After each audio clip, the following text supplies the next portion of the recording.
right now on 5 on Your Side at 10. Sunny Sunday. What a great day it turned out to be. Sunshine, though, looks to be pretty scarce over the next few days, and I'll show you when the rain arrives this week. Plus tonight, recreational results. Hear from dispensary staff about the first weekend of public pot sales. Gone too soon. 3 teenagers from the same school district killed in a car crash, while 2 more fight for their lives. We start with breaking news. Homicide detectives are investigating after a juvenile was shot just north of downtown St. Louis. Police were called to the 800 block of O'Fallon Street about 2.5 hours ago. We're told a juvenile male was shot in the face and has died. Right now, we don't know the age of the victim or what led up to this shooting. We're working to get that information to you. We will have more overnight on the 5 on Your Side app and on Today in St. Louis beginning at 4 a.m. Tonight, there is more tragedy involving juveniles, this time in Lincoln County. Good evening, I'm Ann Allred. And I'm Mike Bush. 3 teens died in a single car crash early this morning on South Chantilly Road. That's about 6 miles northeast of Moscow Mills. 5 on Your Side's Holden Kurwicki is at the scene with what we're learning about the victims. Mike, and the accident happened around 3:40 this morning on this stretch of Chantilly Road in rural Lincoln County. Throughout the day, friends and loved ones have set up this memorial to honor the 3 lives lost. According to an incident report from Missouri State Highway Patrol, the 2008 Ford Focus was going too fast over a nearby hill, causing the car to go airborne before landing and skidding off the road, hitting a tree and rolling over, killing 18-year-old William Flickinger, as well as a 17-year-old girl and a 15-year-old boy. 20-year-old Trevor Bogert and the 17-year-old female who was driving the car were airlifted to the hospital with serious injuries. At this time, investigators believe no one in the car was wearing a seatbelt. I spoke with their classmates off camera this evening. They were still processing their friend's death, but they told me the hardest part would be driving by that spot every day moving forward. Lincoln County R3 schools sent out a statement saying that they were heartbroken that 3 of their students lost their lives and another one is in the hospital in serious condition. They will have crisis counselors on site at Troy Buchanan High School, New Horizons High School, as well as the 9th grade center. They're encouraging anyone who needs counseling services to reach out. Reporting in Lincoln County, Holden Kurwicki, 5 on Your Side. Tonight, Fairview Heights police are investigating several fights involving more than 100 kids inside an indoor trampoline park. Police were called to Sky Zone off Lincoln Highway and 159 last night over reports of several fights. Officers said they had a hard time getting inside because so many juveniles were running out. At least 1 juvenile was taken into custody for questioning. Police estimate nearly 200 kids were inside at the time, many of them without parents. We called Sky Zone for a comment. We have not heard back. Well, a cool but not cold February evening across St. Louis. Today we were treated to 60-degree weather. Joggers and walkers taking advantage of the mild temperatures at Forest Park. The zoo parking lot was also packed. So will this winter warm-up stick around for the work week? Weather First Chief Meteorologist Scott Connell has the answer. Well, it's not going to be as warm over the next few days, but that's not to say it's going to be abnormally cold either. Temperatures will remain well above average, although this is something we won't see that much of this week, sunshine. And what a beautiful afternoon it was in St. Louis. This is your time lapse of the sun setting, looking from Madison, Illinois at Worldwide Technology Raceway back towards St. Louis. You see the arch there as the sun was setting this evening. How about this? 62 degrees for the high temperature today in St. Louis. Can't beat it for this time of year for sure. That's well above average by about 16 degrees today. We've dropped back into the 40s now. Just some high thin clouds that are rolling in from the west at this point. That's pretty uneventful for the overnight hours. But one thing we're not going to see a lot of this week, sunshine. It's limited. Rain chances will increase on Tuesday, and it's briefly colder by Friday. Now at the bus stop tomorrow morning, the sun rises just after 7 o'clock. And temperatures will be in the upper 20s and lower 30s. Still a hair above average for February. We'll see in a few minutes. Mike will time out some of this rain. All right, Scott. Tonight, police are investigating a deadly shooting in Ferguson. Investigators say 43-year-old Marcus Allen was found shot to death inside a home on North Marguerite Avenue. Police have not said what led to the shooting. Anyone with information is asked to call Crime Stoppers at 866-371-TIPS. A vote this week by the St. Louis County Council could crack down on what topics you can discuss in the public comment section of open meetings. The goal is to silence speeches not on the official agenda. Our political editor, Mark Maxwell, has more on the latest effort to streamline the process. The St. Louis County Council has long opened the floor for 1 hour to anyone from the public to speak for up to 3 minutes each about anything they want. New incoming chairwoman Shalonda Webb says she's watched those comments spiral from colorful to conspiratorial to craziness and chaos. She says now she supports free speech, but not a free-for-all. This is a business meeting for St. Louis County, and so we need to stay focused on the business of the county. St. Louis County Council Chair Shalonda Webb defended her decision to interrupt a public comment section Tuesday when a speaker started reading poetry about conspiracy theories. Excuse me, Ms. Kim. Yes. I want to give you an opportunity to speak, but be mindful that those words need to be in line with the order of the business for the business meeting of today. So you're depriving me of my freedom of speech then? No, ma'am, I'm not depriving you of your freedom of speech. You're out of line, madam. I'm definitely against anything that's going to limit free speech for now or in the future. There is no limit or definition of what speakers can speak to. Councilman Ernie Trachis says he plans to oppose a change to the rules that would limit public comment to county business only. I would probably vote against it. But archive video shows Trachis argued for that exact policy when he held the gavel in 2019. The First Amendment does not protect an individual who is loud, threatening, disruptive. Your comments should relate to St. Louis County. That is the purpose and the scope of our public forum. Are you saying you've changed your mind? No, I'm saying that in listening to the comments 2 years ago and the arguments made, I'm of the position now that whatever's going to be gained by limiting speech to what's on the agenda is not significant enough for me. At minimum, it's a flip-flop. Webb plans to pass stricter rules limiting public comments only to items on the public agenda. Are you worried at all that if you sideline public comment, you might be sidelining the voice of activists in your community down the road? Do you worry about setting a precedent? So I'm not sidelining anyone. I'm just saying to make it about the business of the council. Emails we obtained show the county council plans to discuss potential changes to those public forum rules later this month. That discussion will start out in private. Tonight, new video of what could be debris from the Chinese spy balloon shot down by fighter jets off the coast of South Carolina yesterday. The man who shot this video today in Myrtle Beach says Navy trucks were parked nearby the dock. The high-altitude balloon traveled for days over Alaska and the continental U.S., including the St. Louis area. Republicans have been quick to criticize the Biden administration's response, but Democrats are defending it.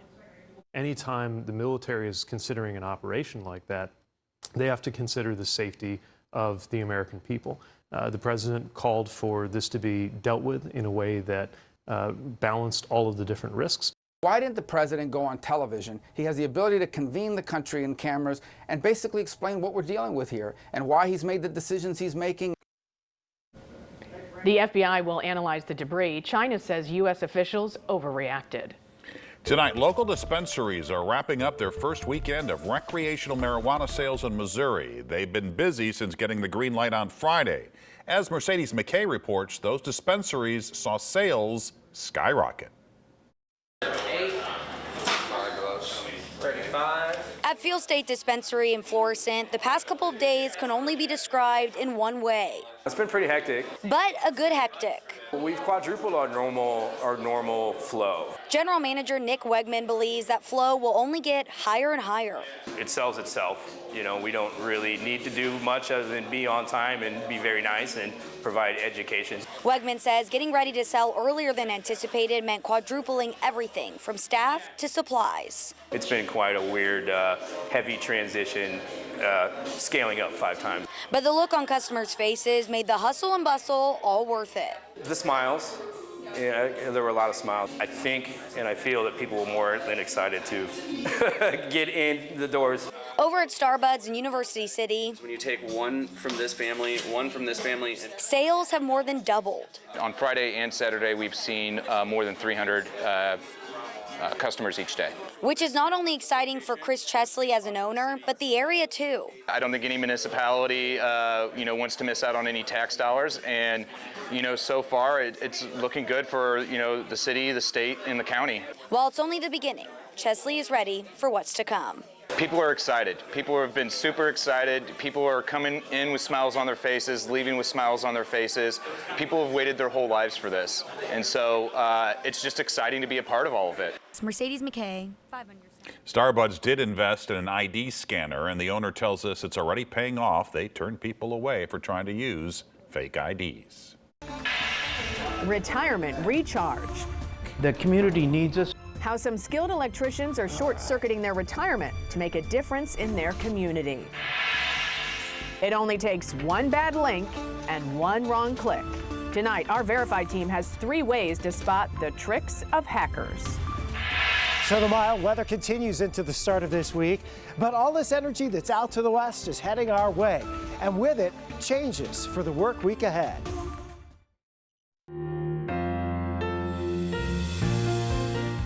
Retirement is a time to relax, unless you're an electrician in O'Fallon, Illinois.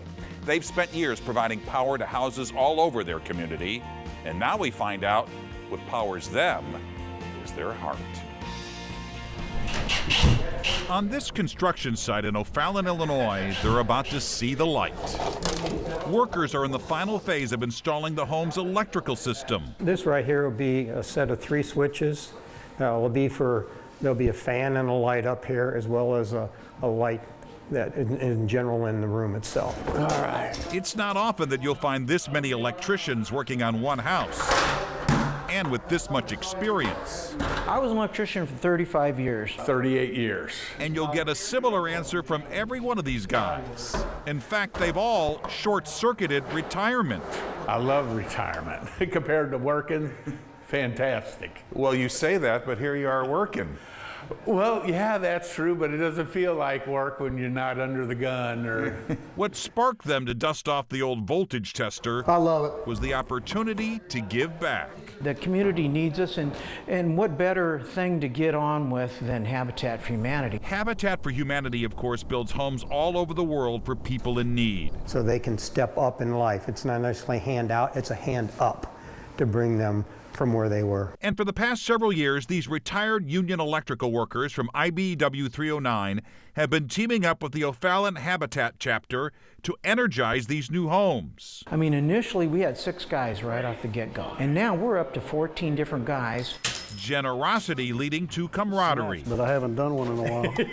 And we ski together, we drink beer together, we barbecue together. These are always a pain, aren't they? Habitat credits these electric pros for helping them reduce the cost of construction and make dreams come true for families like one from a few weeks ago. The mother of 6 children walks in the front door, and she doesn't get a step in, and the tears just kept running down her face. And that was just such a fulfillment that we were doing something that really meant something for this family. What does that do to your heart when you see a family who finally gets a home and you were part of the reason that that can happen? I mean, that's why we keep coming back. Switching off retirement to make a difference. The experience and skill of these electricians is now a light that never goes out.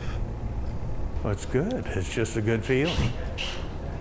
Right now, Habitat has 2 houses going up on that block, but before they're done, with help from the electric pros, 8 houses will be built on that street. A reminder, we get our stories from you. If you know an inspiring person or someone making a difference for others, let me know by email at mbush@ksdk.com. A heads up tonight for drivers in North County. Starting tomorrow night, there will be closures at the Lindbergh Tunnel. MoDOT crews will close the northbound lanes between 7 p.m. and 6 a.m. Monday through Wednesday. On Thursday and Friday, they'll close the southbound lanes. Workers will be replacing digital message signs. And Chief Meteorologist Scott Connell rejoins us now on National Weather Person's Day. Happy National Weather Person's Day, You know, Scott. we have quite the team appreciate here. you. Yeah, well, thank you. Well, we have quite the team here at 5 on your side. So your Weather First team enjoyed today. Was this not the perfect Weather Person's Day? It was the perfect day. I mean, we couldn't get any better. Right now, we're down to 43. You see that we've had mainly clear skies. Things are looking fine out at Lambert tonight. No big storms in the area for the time being. And today's sunshine was absolutely gorgeous. Now, that got us into the low 60s in town, but now you get into some of these outlying areas. Chesterfield's already down to 30, so is DeSoto, 32 down in Salem, it's 35 in Litchfield. Some of the low spots, we may actually look at a little patchy fog developing for tonight, but for most of us, it's not going to be a big deal. Lambert's still at 43 after that 62 for your top temperature. 39 was our low this morning, so way above average for today. Tonight, upper 20s to around 30 degrees, so temperatures won't drop a whole lot more. That's because we have these high clouds streaming in from the west. That'll kind of put an end in the outlying areas to how much farther we drop. But then we look out to the west, and we've had mountain snows, valley rains, a lot of energy out here starting to head our way. And there's even more off the Pacific coast and up into the Gulf of Alaska. That's going to translate towards some changes this week for us. Not necessarily colder weather. Tomorrow it's still in the mid to upper 50s, but we thicken those clouds pretty quickly. The other thing is those winds get gusty tomorrow afternoon. 30 to 35 mile per hour wind gusts tomorrow afternoon. Tuesday morning we have a front sliding, and this is the first part of that energy that's out west. That's Tuesday morning. Then by Tuesday afternoon into Wednesday early, most of the focus is down to the south of St. Louis. This will be the second phase of this. Pretty good sized storm system will lift through the region. One thing we are not really concerned about, at least not here, winter weather. There's no cold air really available for this.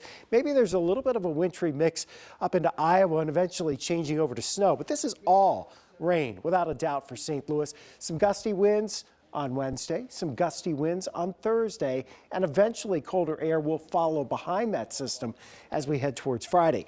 But as that rain pulls across the bi-state region, especially east and southeast of St. Louis, we may see some spots pushing 2 inches of rainfall in the rain gauge. The rest of us may see an inch or so. We'll fine-tune it more as we get closer, but it does look like it's going to get pretty damp here in the middle of the week. 58 on your Monday. It'll become mostly cloudy pretty quick during the morning and into the afternoon hours. Thicker clouds with the breeze really starting to kick up. Showers arrive Tuesday, not an all-day rain, probably in St. Louis mostly in the morning, and then late Tuesday night into Wednesday, we'll be ramping up with more rain into the area. It moves out on Thursday. Maybe cold enough on Friday where we have a little bit of a mix. It doesn't look like a big deal right now, but look, your cold air, and that's relatively cold air, it's only here for a couple of days. We are way above average. Yes, we are. By the way, Scott, this doesn't apply to Ann, but tomorrow is very old anchor person's day. Oh, okay. Well, so just remember to say something. What do you want us to bring you? You know, I don't know, Geritol, I guess. Oh, stop. Coming up, a Metro East freight train derails. It caused a massive fire in Ohio. Tonight, the threat it still is posing 2 days later. Tonight, a fire is still burning and a state of emergency remains in effect 48 hours after a train derailment in eastern Ohio. This is video of the fiery wreckage. This is from Friday night. That freight train originated in Madison, Illinois. It was headed to Pennsylvania. Around 20 of the 50 cars that derailed contained hazardous materials. No injuries were reported, thankfully. The NTSB says a mechanical defect with one of the car's axles caused the derailment. A live look at the U.S. Capitol tonight. We're less than 48 hours away from President Joe Biden's State of the Union address. He'll address a joint session of Congress on Tuesday night. Today, crews worked to set up a fence around the Capitol. Police and the Secret Service say it's a safety precaution. Fencing has been used several times since the January 6th breach at the Capitol. You can watch the State of the Union Tuesday night at 8 right here on 5 on Your Side. You could be a click away from financial disaster. Hackers are getting more sophisticated with the malicious links they send to your inbox. Tonight, our Verify team has 3 ways to spot a bad link. Here's Ariane Till. Fake or misleading links are a common way for scammers to trick you into sharing your personal or financial information or to disguise malware. At Verify, we want to make sure you have the tools you need to protect your personal information. Using these sources, let me walk you through 3 things to consider before you click on any link. 1, if you're not expecting a link, don't click on it. Suspicious emails often have a sense of urgency, like an invoice you should pay or an action to take that requires clicking on a link. Don't fall into a potential trap and leave yourself accidentally vulnerable by clicking on that link that you weren't expecting in the first place. This also applies if you get an unexpected or out-of-character message from someone you might know. Scammers may have hacked into that person's account. 2, examine the link before you click. You might open an email on your computer to find a message with a hyperlink that says click here. But before you do that, use your mouse and hover. A box will pop up to show you what website the link will actually take you to. If the email seems to be from a company like Amazon, but the link that pops up goes to a different website, that is suspicious. If you followed the first 2 verified tips and you're still unsure if a link is safe, then try tip 3. Research the web address and run safety checks. Look at the construction of the link. Check for spelling errors, strange characters, or numbers. For example, google.com is not the same as google-searchforyou.com. URLs that are entirely composed of numbers, they're a red flag. If you're still uncertain about links or websites, there are online tools that can help. Google and antivirus company Norton have sites where you can submit a URL to see whether the website is dangerous. Bad links, well, they can come by text messages too. So don't open them up without doing some research, like looking up the phone number. We have even more details on how to spot suspicious links on our website. Just go to verifythis.com and search bad link. Or you can scan the QR code right here on your screen to read our article. With your Verify, I'm Adiante Till. What would you like for us to verify? Send an email, verify@ksdk.com. Sacked by snacks. Tonight, a new survey is revealing the biggest Super Bowl party foul. Well, you might want to pick up a Powerball ticket tomorrow. The jackpot for tomorrow night's drawing has grown to $747 million, the 5th largest in the game's history.